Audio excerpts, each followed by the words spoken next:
नमस्कार दोस्तों, मैं ऋषि अमो क्लासेज में आपका स्वागत और अभिनंदन करता हूं। दोस्तों, मैं आपके लिए ई दृष्टि घटना चक्र लेकर आया हूं, जिसमें मैंने आपको राष्ट्रीय परिदृश्य कवर करा रहा हूं। इसमें आज हमारा दूसरा क्लास है।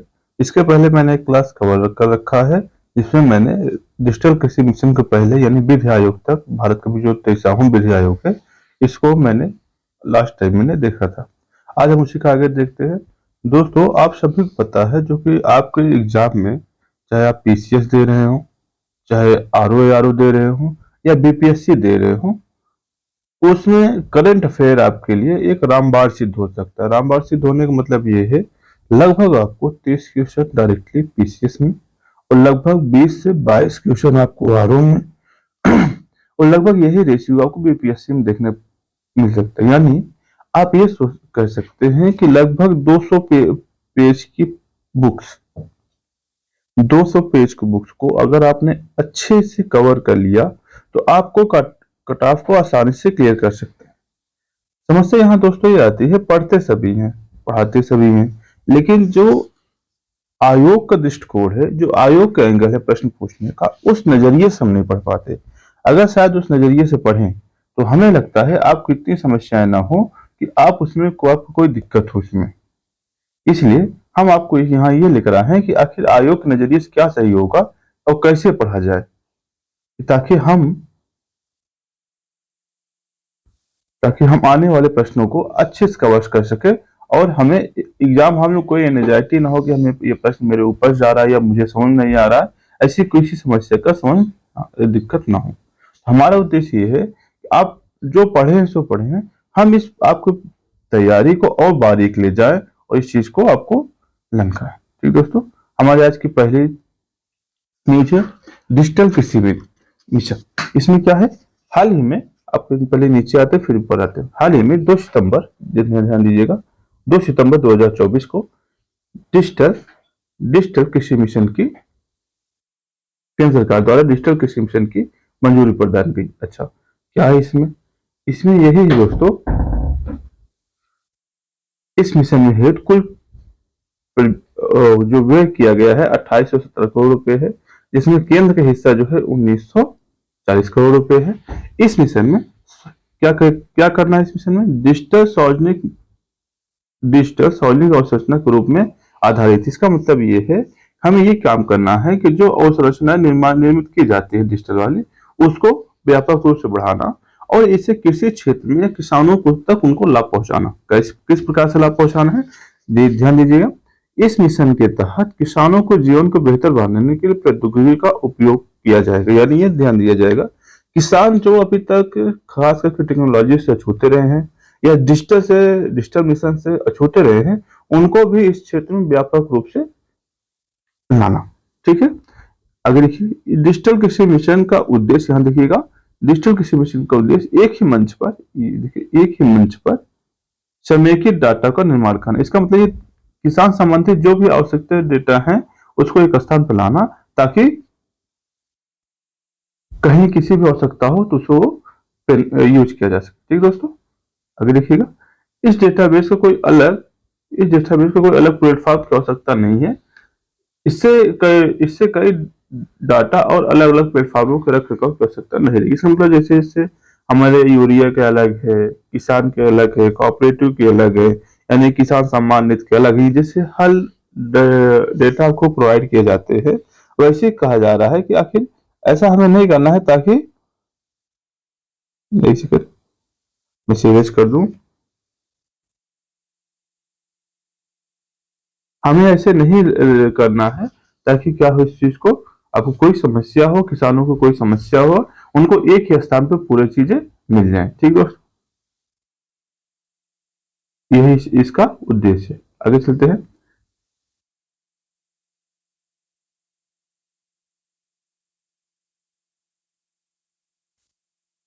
एक सेकंड, इरेज नहीं हो रहा। कह रहा है, इसके फलस्वरूप किसान अपनी,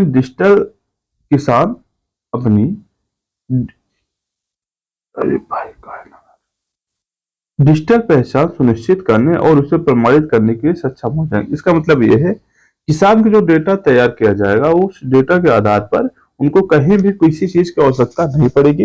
एक डिजिटल आईडी क्रिएट हो जाएगी, जहां वो चाहेंगे उस आईडी को क्रिएट करके अपना काम आसानी से कर सकते हैं।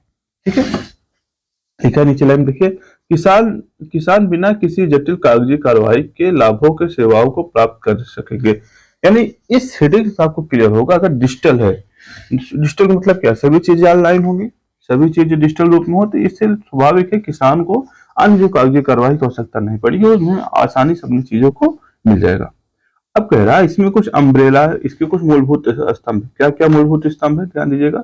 एक एग्री स्टैक है, एग्री स्टैक, दूसरा कृषि निर्णय सहायता प्रणाली, तीसरा है इसके अतिरिक्त मिशन में मृदा प्रोफाइल मैपिंग तैयार करना, कि उनकी जो खेत है उसकी उनके जो सॉइल्स हैं खेत के, उसमें कौन से मिनरल्स है, कौन से नहीं है, किसके कौन से इनको फर्टिलाइजर्स चाहिए, कौन से नहीं चाहिए, ये सब जो है इसमें शामिल है। उसके बाद किसान की एक पहचान बनाना, पर इनकी एक आईडी होगी डिजिटल, जिसके माध्यम से अपनी सेवाओं को ले सकेंगे।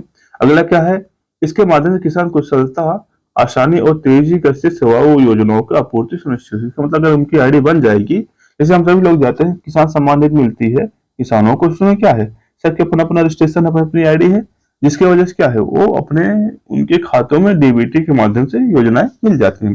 वैसे इसमें भी किया गया है। ठीक है, फिर क्या है, किसान रजिस्ट्री होगा, भू संदर्भित गांव के नक्शे, तभी आपको पता है सरकार क्या करे, गांव के नक्शे बना रही है। ठीक, आगे चलते हैं, क्या बहुत ज्यादा डिटेल में है, बस इतना जाना है कि ये चीज किससे संबंधित, डिजिटल किससे संबंधित है, बहुत डिटेल हम नहीं पढ़ पाएंगे। रीजन क्या है, हम ये देखेंगे आखिर प्रश्न यहाँ से कैसे बनेगा। अगर पूछा जाए कि डिजिटल कृषि मिशन किससे संबंधित है, तो सिंपल से कॉन्सेप्ट है, ये डिजिटल कलर को बढ़ावा देने के लिए किसी क्षेत्र में इस मिशन को लाया जाए, ताकि किसानों को उनके जो भी आवश्यकताएं हैं उसको पूरा किया जा सके। ठीक दोस्तों, अब इसमें क्या है, किसान के, अब एक लाइन और पढ़िएगा, किसान के आईडी निर्माण के लिए डिजिटल फसल सर्वेक्षण का परीक्षण करने के लिए निम्न 6 राज्यों में प्रायोगिक परियोजनाएं संचालित की। इसका मतलब यह है कि पहले प्रैक्टिकल किया जा रहा है कि 6 राज्यों में, कि आखिर भाई साहब इसमें अगर करें तो क्या हमें फायदा है, नहीं है तो क्या है, या चुनौतियां कहां तक आएंगी, इस चीज को लिए समझने के लिए ये चीज किया गया है। इसमें उत्तर प्रदेश का फर्रुखाबाद है, गुजरात का गांधीनगर शामिल है, महाराष्ट्र का भीड़ शामिल है, हरियाणा का यमुनानगर शामिल है, पंजाब का फतेहगढ़ शामिल है, और तमिलनाडु का विरुद्धनगर शामिल है। और इसमें क्या है, 3 वर्षों के दौरान 11 करोड़ किसानों को डिजिटल पहचान का निर्माण किया गया इतने क्षेत्र में। आगे पढ़ लीजिएगा, बहुत ज्यादा आवश्यकता नहीं है आपके लिए। अगला है इंडिया सेमीकंडक्टर मिशन। इसमें क्या है, इस मिशन का उद्देश्य जो है, उद्देश्य देखिएगा, केंद्र सरकार 2021 में सेमीकॉन इंडिया कार्यक्रम या सेमीकॉन इंडिया प्रोग्राम की मंजूरी प्रदान की गई थी। इसमें यह क्या करेगा, इसमें यह देश में अर्धचालकों एवं डिस्प्ले पारतंत्र के विकास के लिए, किसका, अर्धचालकों और डिस्प्ले पारतंत्र। आपको पता है जब से दोस्तों डिजिटल क्रांति चल रही है, उस तब से ये आपके जो सेमीकंडक्टर्स हैं इनकी भूमिका बहुत ज्यादा बढ़ गई, क्योंकि ये पूरे सेमीकंडक्टर पे संचालित होते हैं। इसीलिए चूंकि भारत में पहले ही सेमीकंडक्टर नहीं उत्पादित होते, भारत बहुत ही बड़ी मात्रा में जो आयात करता है, चीन और अमेरिका से आयात करता था या कोरिया से आयात करता था, जिसकी आयात पर निर्भर रहना था। अगर आपको डिजिटल क्रांति लानी है, संचार क्रांति को बूस्ट करना है, तो स्वाभाविक है इसमें आपको सेमीकंडक्टर के प्लांट को लगाना पड़ेगा। इसी के मद्देनजर सरकार ने क्या काम किया, इंडिया सेमीकंडक्टर मिशन को लॉन्च किया। क्या इसमें, इसका उद्देश्य क्या है, अर्धचालकों और डिस्प्ले पारतंत्र का विकास करना, उद्देश्य से इंडिया सेमीकंडक्टर मिशन लॉन्च किया गया। क्या कि भारत में इनका विकास करना और इनके खुद उद्योगों को स्थापना करना। ठीक, अगला क्या है, इधर देखिए, इस कार्यक्रम का अंतर्गत स्वीकृत योजनाओं के नोडल एजेंसी के रूप का काम करेगी। कौन नोडल एजेंसी है, डिजिटल इंडिया कॉर्पोरेशन। अगर ये ध्यान दीजिएगा, अगर पूछ लीजिए नोडल कौन सा है, क्या हुआ, डिजिटल इंडिया कॉर्पोरेशन जो इसका नोडल एजेंसी होगी। ठीक, अब हुआ किसी में लेटेस्ट न्यूज में आया क्यों है, लेटेस्ट न्यूज में यह है, हाल ही में 2 सितंबर में केंद्र सरकार ने साणंद गुजरात में एक अर्धचालक इकाई की मंजूरी प्रदान की गई।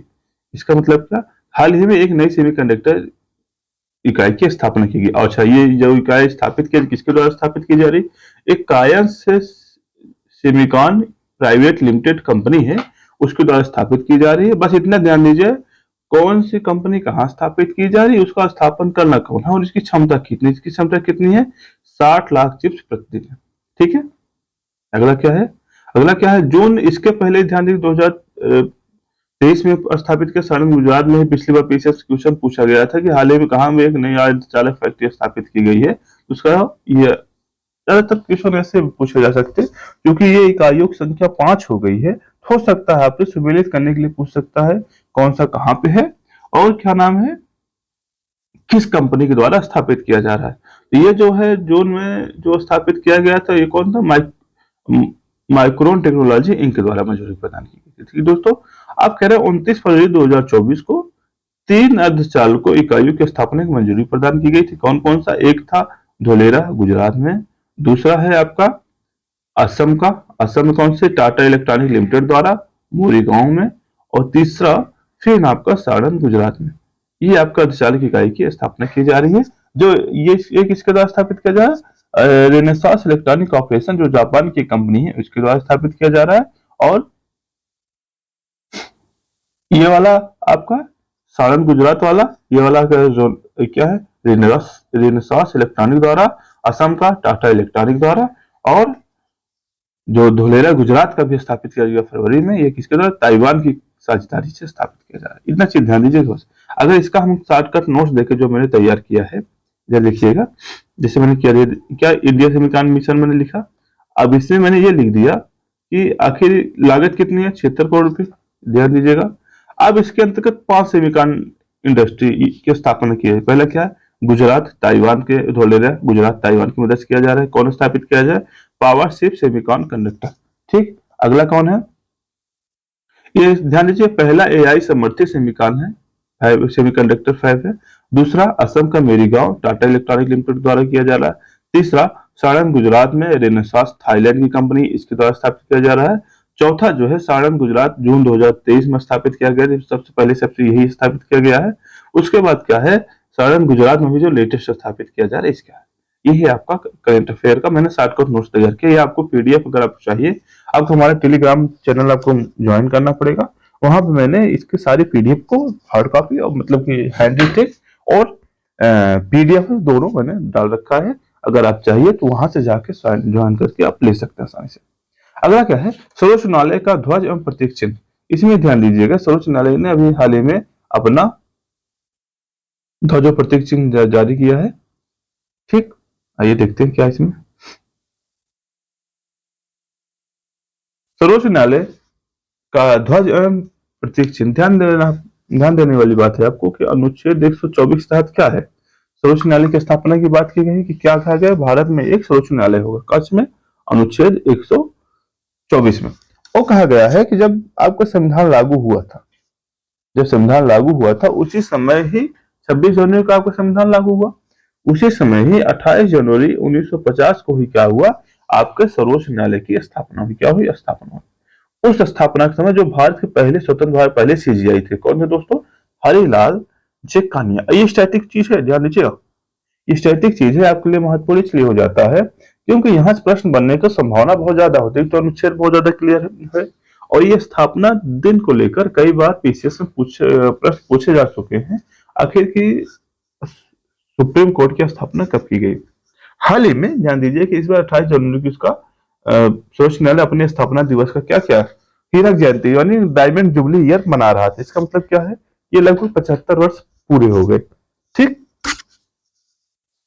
अब इसमें क्या ध्यान देने वाली बात है, 1 सितंबर 2024 को राष्ट्रपति मुर्मू जी ने क्या किया, सर्वोच्च न्यायालय के ध्वज और प्रतीक चिन्ह का अनावरण किया। किसका, ध्वज और प्रतीक चिन्ह का। अच्छा, ध्वज कैसा है इसका, ध्यान दीजिएगा।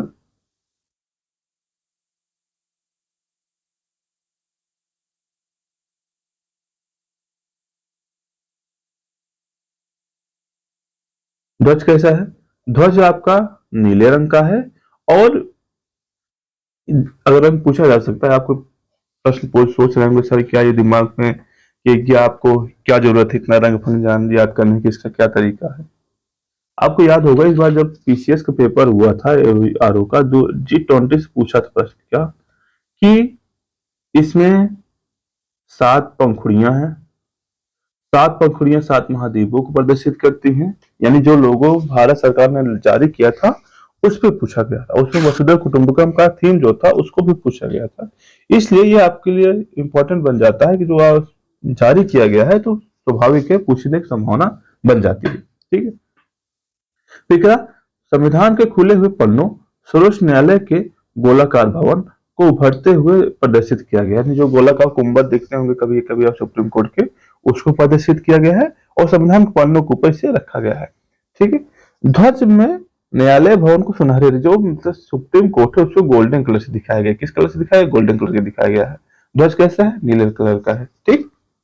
ध्वज में न्यायालय के गोलाकार भवन के ऊपर अशोक चक्र भी स्थापित किया गया। अशोक चक्र, अशोक चक्र कैसा है? अशोक चक्र भी इसके ऊपर स्थापित किया गया। ठीक है। और इसमें जो लिखा गया है संस्कृत में, संस्कृत श्लोको यतो धर्मस्थ जया, मतलब जहां धर्म होता है वहां जीत होती है। संस्कृत के श्लोक है, इसे लिखा गया है। इसमें स्मारक, डाक सिक्के जारी किए, सब आपके लिए इंपॉर्टेंट है, छोड़ दीजिए इसको। आते आगे।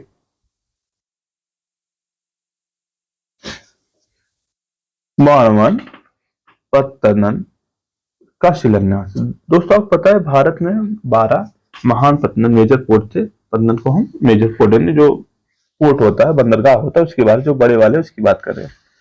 अब हुआ क्या है, हाल ही में भारत ने, सरकार ने क्या किया, 13वें, कौन सा 13वें बड़े पोर्ट की स्थापना की मंजूरी प्रदान की। कहाँ पे है ये? इस मतलब शिलान्यास किया किसने किया? प्रधानमंत्री मोदी जी ने किया। कहाँ पे? बाड़वान पत्तनम पे। कहाँ? ये महाराष्ट्र के पालघर में है। बस इतना जान लीजिए कहाँ पर है, कौन सा प्रदेश है ये। ठीक। अगला क्या है, ज्ञातव्य है कि प्रधानमंत्री नरेंद्र मोदी की अध्यक्षता में केंद्रीय मंत्रिमंडल ने 19 जुलाई 2024 को इस पत्तनम का स्थापना की मंजूरी प्रदान की थी। 19 जून को इसको मंजूरी प्रदान की थी और 30 अगस्त को शिलान्यास किया। क्या इसकी कुल लागत कितना है? 76,220 करोड़। नहीं इंपॉर्टेंट है, आप उसको भूल जाइए। फिर क्या है, इस परियोजना के पोर्ट प्रोजेक्ट लिमिटेड द्वारा निर्माण किया जाएगा और वारवन पोर्ट प्रोजेक्ट द्वारा इसका निर्माण किया जा रहा है।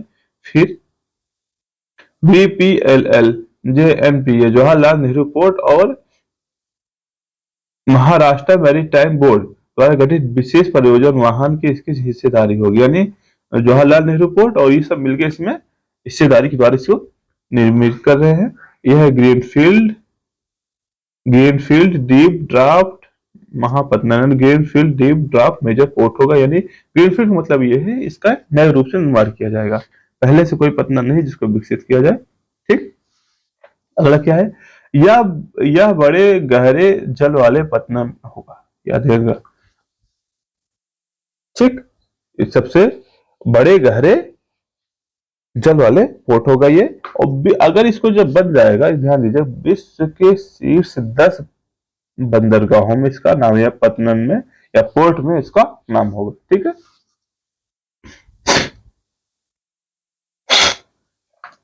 यह पत्तनम बड़े कंटेनर पोत, अति विशाल महाकाय पोतों आसानी से टहलने की क्षमता प्रदान करेगा। अभी आपको पता है कोची जो है केरला वाला, ये सबसे बड़ा पत्तनम में से एक।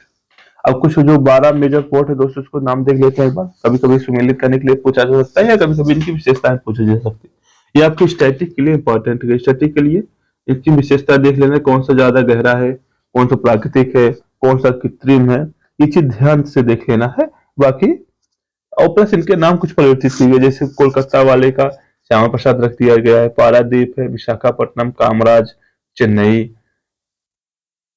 और क्या चिदम्बर नाथ, और दीनदयाल मुंबई, जवाहरलाल नेहरू मुरगांव, नव मंगलूर और कोचिन। ठीक। जैसे दीनदयाल नाम परिवर्तित किया गया था, श्यामा प्रसाद मुखर्जी नाम परिवर्तित किया गया। जब परिवर्तित किया गया था, यहाँ से प्रश्न बने थे, आयोग ने यहाँ से पूछा था। ठीक है।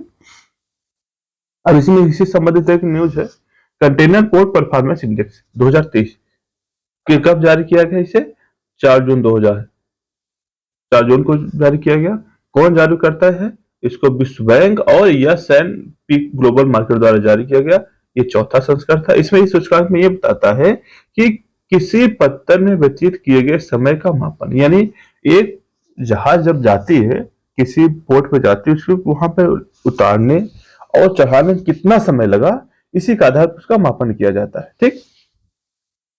ध्यान देना है, इस सूचकांक में 20 स्थानों में से 13 स्थानों पर इसी क्षेत्र का पतन शामिल थे। क्या 20 में से 13 इसी क्षेत्र के शामिल है। फिर इस सूचकांक लगातार दूसरे वर्ष चीन का यांगसांग पतन पहले स्थान पर पूछा जाए इस कंटेनर पोर्ट परफॉर्मेंस इंडेक्स में सबसे प्रथम स्थान कौन सा है, क्या होगा उसका आंसर, चीन का है। ठीक दोस्तों,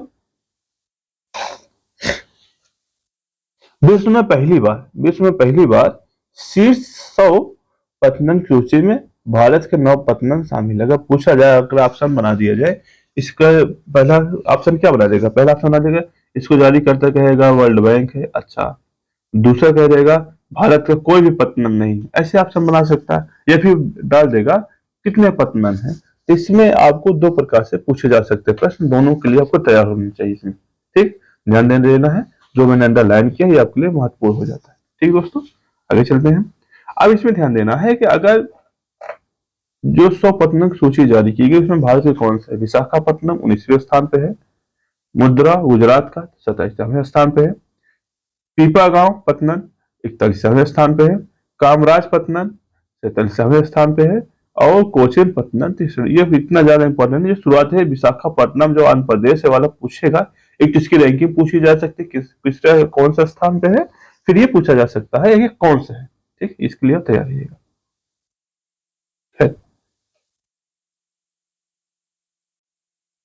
अगली न्यूज है आपकी, NICDP 12 नए औद्योगिक शहरों को मंजूरी। क्या है इसका मतलब दोस्तों, आपको पता है कि अभी एक टर्मोलॉजी अपने पड़ा औद्योगिक संकुल, औद्योगिक संकुल। औद्योगिक संकुल का मतलब क्या होता है, औद्योगिक संकुल का मतलब ये होता है जहां कोई एक दो कंपनियां स्थापित होती हैं तो जो अदर कंपनियां नहीं आती विदेशों से इन्वेस्ट करने के लिए, वो भी सोचते हैं जहां अन्य कंपनियां वहां हम भी स्थापित हो जाए। अब होता क्या है, जब शहर है विकसित हुआ तो उस शहर में एक तो पोल्यूशन समस्या हो गई, इंफ्रास्ट्रक्चर की समस्या हो गई, कई ऐसी समस्याएं हो जाती हैं जिसकी वजह से क्या होता है कि शहरों में ओवरलोड जैसी समस्या हो जाती है। इसी को बचने के लिए सरकार ने क्या काम किया है कि अब इन ढांचागत और अवसंरचना जो होती है, जो एक उद्योग की स्थापना के लिए जरूरी होता है, उसको अन्य शहरों तक विकसित करने की योजना बना रही है। जिसमें अभी क्या किया गया है कि 12 नए शहरों का चुनाव किया गया है जिसमें कि यहाँ पे औद्योगिक क्षेत्र विकसित किया जाएगा। ठीक है, ध्यान दीजिएगा, दिसंबर 2020 में भारत सरकार ने NICDP के अंक के रूप में 4 चरणों में 11 औद्योगिक शहरों के विकास की स्वीकृति प्रदान की थी। ठीक, इसमें 11 शहरों के अंतर्गत 4 चरणों में 32 परियोजनाएं शामिल थी। इसमें 4 ग्रीनफील्ड शहर है, यानी 4 ऐसे शहर है जो पहले से ही विकसित है। ठीक है, आगे देखते नया क्या, आगे क्या है। 28 अगस्त 2024 को केंद्र सरकार ने NICDP के अंतर्गत 12 नए औद्योगिक नोड शहरों की स्थापना की मंजूरी प्रदान की। फिर क्या है, जिसमें 28,662 करोड़ रुपया अनुमानित व्यय किया गया है। और ये तो ज्यादा इंपॉर्टेंट नहीं, भारत ज्यादा इंपॉर्टेंट है शहर कितने हैं और कौन सा शहर कहाँ पे है। ये 12 औद्योगिक शहरों को जो चुनाव था तो केवल 11 का नाम की उस वक्त तत्काल में घोषणा की गई थी, क्योंकि जम्मू कश्मीर और हरियाणा में चुनाव चल रहा था इसलिए उसका नाम नहीं उल्लेखित किया गया है। अब इसमें है कौन कौन सा, ध्यान दीजिएगा।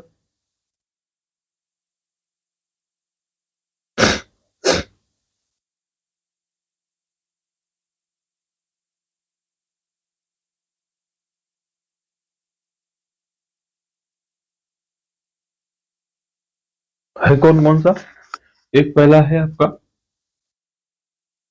खुरपिया उत्तराखंड, राजपुरा पटियाला पंजाब, दीघी महाराष्ट्र, पड़कड़म गुजरात, आगरा उत्तर प्रदेश। PCS के लिए इंपॉर्टेंट है ये। ठीक, अगला प्रयागराज उत्तर प्रदेश, गया बिहार BPSC के लिए इंपॉर्टेंट है, ध्यान दीजिएगा। उसके बाद जहीराबाद तेलंगाना, और आवरकल आवरकल आंध्र प्रदेश, कोपर्थी आंध्र प्रदेश, और जोधपुर पाली। ये 11 शहर जो है जिनपे स्वीकृति प्रदान की आपके लिए सुमेलित करने के लिए पूछा जा सकता है, सूची पूछी जा सकती है और पूछा ये जा सकता है कौन सा शहर कहाँ के है। पिछली बार याद करिए जो पीएम मित्र वाली योजना थी, जिसमें 7 शहर स्थापित किए गए। इसमें पूछा गया था कौन शहर है और कौन सा नहीं है। ये को भी आपको ध्यान देना है कि इसमें पूछा जा सकता है कि कौन कौन से शहर शामिल किया गया। ठीक दोस्तों, आगे चलते हैं। कुछ औद्योगिक गलियारे, इसको आप देख लीजिएगा, इंपॉर्टेंट तो है बट इतना नहीं कि एग्जाम में आए। ठीक। और ग्रीन फील्ड कौन कौन सा है, कहाँ कहाँ पर 4 ग्रीन फील्ड कौन कौन सा फिर से स्थापित किया जाए। पहले धोलेरा, दूसरा औरंगाबाद, तीसरा एकीकृत औद्योगिक टाउनशिप नोएडा में, और फिर एकीकृत औद्योगिक टाउनशिप विक्रम उद्योगपुरी मध्य प्रदेश। ये 4 जो है औद्योगिक पार्क जो नए रूप से स्थापित किया जा रहा है। अगली हमारे जो न्यूज है, अगला जो हमारा न्यूज है क्या है ये, हाल ही में केंद्र सरकार ने एकीकृत पेंशन योजना की मंजूरी प्रदान प्रदान की। क्या है इसका मतलब? दोस्तों आपको पता है चूंकि हमारे जो कर्मचारी हैं आपको 60 वर्ष बाद रिटायर हो जाते हैं। पहले क्या इस व्यवस्था थी, जब कर्मचारी रिटायर हो जाते थे उनका जो लास्ट पेमेंट थी, लास्ट पेमेंट का 50% उनको पेंशन मिलता था। सरकार ने क्या काम किया, 2004 से इसको मतलब समाप्त कर दिया। उसमें उसके स्थान पे एक नेशनल पेंशन स्कीम लेकर है। इसमें ये कहा गया लाभार्थी कुछ इसमें योगदान करेगा, कुछ सरकार करेगी, और उनको पेंशन मिलता रहेगा। लेकिन है क्या कि इसमें उस एवज में, जैसे उसमें क्या होता, पहले मुफ्त में दिया जाता था, मतलब मुफ्त को मतलब ये कोई पेंशन अदायगी नहीं होती थी, सरकार उसको अपनी तरफ से देती थी। उसमें कुछ हिस्सा स्टेट देता था, कुछ हिस्सा केंद्र सरकार देती थी। अब हुआ क्या कि इसको लेकर कर्मचारी काफी दिनों से, मतलब काफी वर्षों से ये डिमांड करे थे, जो एनपीएस है हमारे लिए सही नहीं है, आप हमारी पुरानी पेंशन की बहाली फिर से करिए। ठीक। इसके स्थान सरकार ने क्या काम किया, हाल ही में नई पेंशन स्कीम लेकर आई जिसका नाम है यूपीएस। यूपीएस क्यों, कितने क्या इसमें है, इसमें ये किया गया है कि पहले सबसे बड़ा इंपॉर्टेंट शब्द जो लिखा है, यूपीएस को मंजूरी प्रदान करने वाले का पहला राज्य पूछा जाए कौन सा होगा, महाराष्ट्र। ये इंपॉर्टेंट है, यूपीएस से ज्यादा इंपॉर्टेंट यही है कि यूपीएस को मंजूरी प्रदान करने वाला पहला राज्य कौन सा है, कौन से पहला राज्य, महाराष्ट्र है। आगे देखते हैं क्या है। 24 अगस्त 24 अगस्त को प्रधानमंत्री मोदी की अध्यक्षता में केंद्रीय मंत्रिमंडल ने एकीकृत पेंशन योजना यूपीएस की मंजूरी प्रदान की। क्या है इसमें, यह 1 अप्रैल 2025 से प्रभावी होगा। इसकी विशेषताएं क्या होगी, इसमें की विशेषता यह है कि कर्मचारियों को उनको सेवानिवृत्ति से पहले अंतिम 12 महीने में जो औसत होगा मूल वेतन का, उसका 50% समतुल्य राशि पेंशन दी जाएगी। इसका मतलब ये है कि जब कर्मचारी रिटायर होता है उसको 12 पूरा 1 साल का जो पेमेंट होगा उसका औसत निकाला जाएगा। मूल पेमेंट का मतलब ये होता है कि उसमें महंगाई भत्ता नहीं शामिल होगा, महंगाई भत्ता या जो अननेसेसरीज होते हैं उसको नहीं शामिल किया जाएगा, उसका 50% किया जाएगा, उन्हें दिया जाएगा। फिर उसमें डीए वगैरह जो भी होता है, महंगाई भत्ता वगैरह जोड़ा जाता है। अब इसमें एक शर्त रखी गई, शर्त क्या है, यह पेंशन राशि प्राप्त करने के लिए न्यूनतम 25 वर्ष की सेवा जरूरी है। कितनी वर्ष, 25 वर्ष। यानी अगर कोई 25 वर्ष की सेवा नहीं किया है, सर्विस नहीं किया है, तो स्वाभाविक उसको इस पेंशन की योजना की लाभ नहीं मिलेगा। अगला क्या है, 25 वर्ष में कम से कम 25 वर्ष से कम सेवावधि के लिए अनुपातिक रूप से कम पेंशन प्रदान की जाएगी। इसका मतलब ये है जो 25 वर्ष से कम सेवा किया, सर्विस किया है, उसको कम पेंशन दिया जाएगा। और न्यूनतम जो है, अगर 10 वर्ष जो किया होगा सेवा प्रदान करने वाले कर्मचारी को यूपीएस की तहत पेंशन पात्र होगी। यानी 10 वर्ष से कम अगर कोई पेंशन सर्विस किया होगा तो उसको यूपीएस का लाभ नहीं मिलेगा। अगला क्या है, पहले क्या होता था, अगर कर्मचारी की किसी प्रकार से निधन हो जाता था, उसके परिवार मतलब होगा उसकी वाइफ को पेंशन मिलता था। अब इसमें क्या किया गया है, निधन से पहले प्राप्त पेंशन का 60% जो समतुल्य राशि होगा उसके परिवार को पेंशन दी जाएगी। पहले भी यही योजना थी, आज भी यही योजना है। ठीक। अब क्या है, इसमें न्यूनतम पेंशन के 10 वर्ष सेवा के बाद सेवानिवृत्ति के 10,000 रुपए सुनिश्चित की गई। यानी अगर आपने 10 वर्ष की सेवा कर ली है तो आपको 10,000 पेंशन प्रतिमाह मिलना ये तय है। ठीक दोस्तों, खैर इसमें ग्रेजुटी पहले भी मिलती, ग्रेजुटी अभी भी भुगतान है, ग्रेजुटी मिलता है। प्लस इसमें जो आपकी पेंशन होगी, पेंशन के साथ आपका मूल महंगाई भत्ता वगैरह ऐड रहेगा। ठीक है, और उसमें 10% राज्य का हिस्सा रहेगा, और कर्मचारी का हिस्सा रहेगा, और बाकी केंद्र सरकार का भूमिका रहेगी, उसमें आपको देगी। ठीक। अगला है एनपीएस वात्सल्य। आपको पता है हाल ही में केंद्रीय बजट 2024-25 में वित्त मंत्री निर्मला सीतारमण जी ने इस योजना को घोषित किया। क्या क्या इसमें अंशदान आधारित पेंशन योजना है। क्या ऐसा अंशदान 18 वर्ष जो कम आयु के हैं अवयस्क नागरिक हैं इस योजना के पात्र होंगे और जिनको प्रति वर्ष न्यूनतम 1,000 रुपए के मतलब देना होगा, जमा करना होगा और अधिकतम इसकी कोई सीमा नहीं इसमें। और इसकी योजना के तहत माता पिता कोई अभिभावक इसको जमा कर सकते हैं, जिनको बाद में क्या मिलेगा, पेंशन मिलेगा। ठीक है, घास लॉन्च करके इधर दी गया 18 सितंबर 2024 को वित्त मंत्री नई दिल्ली में एनपीएस वात्सल को लॉन्च किया। आगे देखते हैं, एनआईआरएफ इंडिया रैंकिंग 2024 इसे कौन जारी करता है दोस्तों, केंद्रीय शिक्षा मंत्रालय के अंतर्गत नेशनल इंस्टीट्यूट रैंकिंग फ्रेमवर्क को जारी किया गया। कब जारी किया, 29 सितंबर 2015 से इसकी शुरुआत हुई थी। 24 अगस्त 2024 को केंद्रीय शिक्षा मंत्री धर्मेंद्र प्रधान ने इसको जारी किया। और कब जारी किया, नेशनल इंस्टीट्यूशनल रैंकिंग फ्रेमवर्क के अंतर्गत इंडिया रैंकिंग 2024 को जारी किया गया। इसमें क्या किया जाए, जो देश के जो उच्च शिक्षा संस्थान उनकी रैंकिंग जारी की जाती है, आखिर वो सबसे अच्छा परफॉर्मेंस करने वाले कौन सा और कितनी श्रेणियों में किया जाता है। अब देखिएगा, यह रैंकिंग नई दिल्ली स्थित भारत मंडपम में जारी किया गया। यह 9वां संस्करण, कौन सा संस्करण था, संस्करण इंपॉर्टेंट है, 9वां संस्करण था। और कुल 8 श्रेणियां हैं, जिसमें एक समग्र है, कॉलेज है, विश्वविद्यालय है, अनुसंधान है, नवाचार है, राज्य सार्वजनिक विश्वविद्यालय है, विश्वविद्यालय है और कौशल विश्वविद्यालय शामिल। इसमें 3 नई श्रेणियां पहले नई शामिल की गई। पहला क्या है, राज्य सार्वजनिक विश्वविद्यालय, अगला है ओपन यूनिवर्सिटी यानी ओपन विश्वविद्यालय और कौशल विश्वविद्यालय को पहली बार इसमें शामिल किया गया। पूछा जा सकता है इसमें कौन कौन से शामिल किए गए पहली बार, ये हो सकते हैं। उल्लेखनीय है कि इंडिया रैंकिंग के तहत 8 विभिन्न विषयों के अंतर्गत संस्थानों की रैंकिंग प्रदान की गई, जिसमें लगातार 6वें वर्ष 2019-24 से भारतीय प्रौद्योगिकी संस्थान मद्रास जो है प्रथम स्थान पर, यानी आईआईटी जो मद्रास है, कौन सा आईआईटी मद्रास, ये प्रथम स्थान पर रहा। और फिर अगर आईआईटी क्षेत्र में देखा जाए तो 9वें वर्ष लगातार ये प्रथम स्थान पर रहा, यानी ओवरऑल में तो ये 6वीं बार रहा। लेकिन अगर आईआईटी के रूप में देखा जाए तो लगातार 9वें वर्ष प्रथम स्थान पर रहा। उसके बाद भारतीय विज्ञान संस्थान बेंगलुरु यानी आईआईएससी जो है आपका दूसरे स्थान पे। उसके बाद आईआईटी बॉम्बे, उसके बाद IIT Delhi, IIT Kanpur. IIT Kanpur आपके लिए इंपॉर्टेंट हो जाता है पीसीएस के लिए, क्योंकि पूछा जाए कि इस रैंकिंग में उत्तर प्रदेश के कौन सा स्थान था, तो आंसर क्या होगा, आईआईटी कानपुर रहेगा। और फिर पूछा जाए किस स्थान पर था, तो 5वें स्थान पर था। ठीक, ओवरऑल देखा जाए तो 5वें स्थान पे आईआईटी कानपुर, बीएचयू आपको वाराणसी विश्वविद्यालय वाराणसी 11वें स्थान पे, अलीगढ़ 16वें स्थान पे, आईआईटी बीएचयू 30वें स्थान पे। खैर ये ज्यादा इंपॉर्टेंट, बाकी इसके बाद आपकी जरूरत नहीं है, सब कुछ नहीं पढ़ना है, कुछ ही पढ़ना है। ठीक, आगे चलते हैं।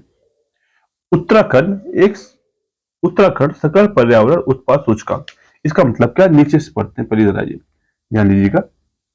सकल पर्यावरण उत्पाद सूचकांक शुभारंभ करने वाला देश का पहला राज्य कौन सा है, देश का पहला राज्य उत्तराखंड बन गया। इसका मतलब क्या है, इसका मतलब यह है कि आप जो उत्पादन कर रहे हैं, आप जो कुछ भी उत्पादन कर रहे हैं उसका देखिएगा जल, वायु, वन और मृदा पर क्या प्रभाव पड़ रहा है, आखिर इकोनॉमिक डेवलपमेंट से एनवायरमेंट पे क्या प्रभाव पड़ रहा है, इसकी एक सूचकांक तैयार किया गया है। जो ऐसा सूचकांक तैयार करने वाला उत्तराखंड पहला राज्य बन गया। ठीक दोस्तों, यही इंपॉर्टेंट है, बस इससे ज्यादा नहीं। आइए एसडीजी इंडेक्स हमसे इंडेक्स में कवर करेंगे एक साथ में, इसको अभी पेंडिंग छोड़ते हैं, अभी आइएगा।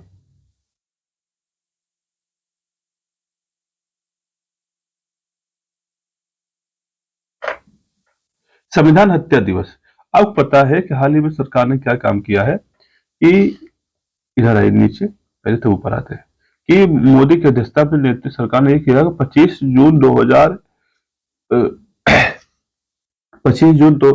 1975 को जो इमरजेंसी लागू किया गया था तत्कालीन सरकार के द्वारा, उसी दिवस को संविधान हत्या दिवस के रूप में मनाने का निर्णय लिया है।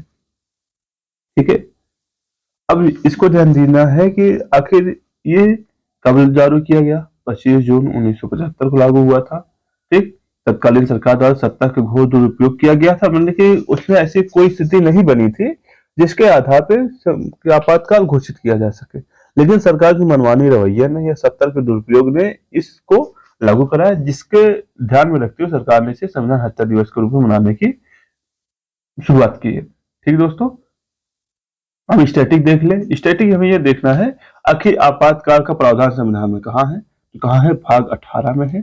किस अनुच्छेद से किस अनुच्छेद तक है, तो अनुच्छेद 352 से लेकर 360 तक है। 352 में क्या है, राष्ट्रीय आपातकाल, राष्ट्रीय आपातकाल। 356 में क्या है, राज्य आपातकाल जिसे कहते हैं, या राज्य आपात। और 360 में क्या है, आपका वित्तीय आपात। तो अभी तक क्या है दोस्तों, 352 के तहत राष्ट्रपति आपातकाल घोषणा करता है। अब तक 3 बार हो चुका है।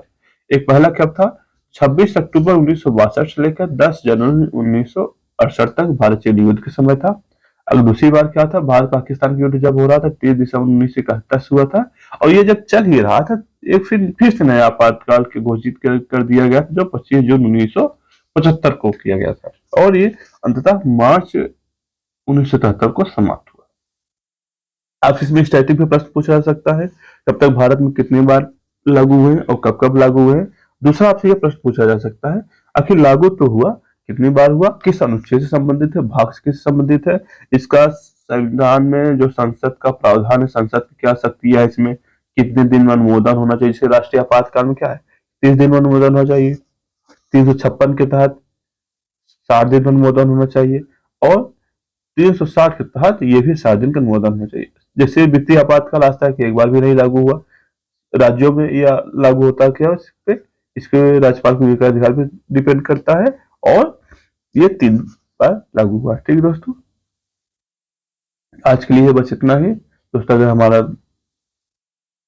चैनल को लाइक करें, सब्सक्राइब करें, और इसका पीडीएफ हैंड रिटन पीडीएफ मैंने आपको इस अपने टेलीग्राम चैनल पर डाल रखा है, आप इसे वहां पे जाके प्राप्त कर सकते हैं।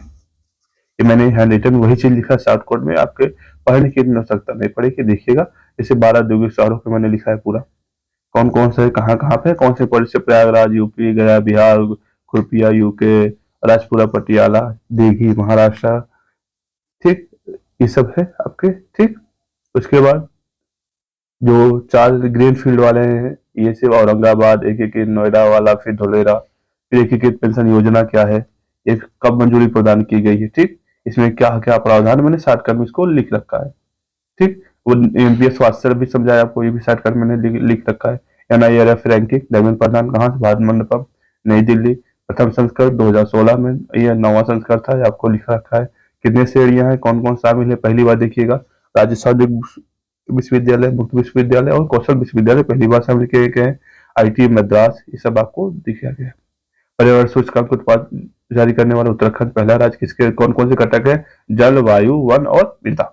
संविधान हत्या दिवस, यहाँ तक हम लोगों ने चर्चा कर लिया है।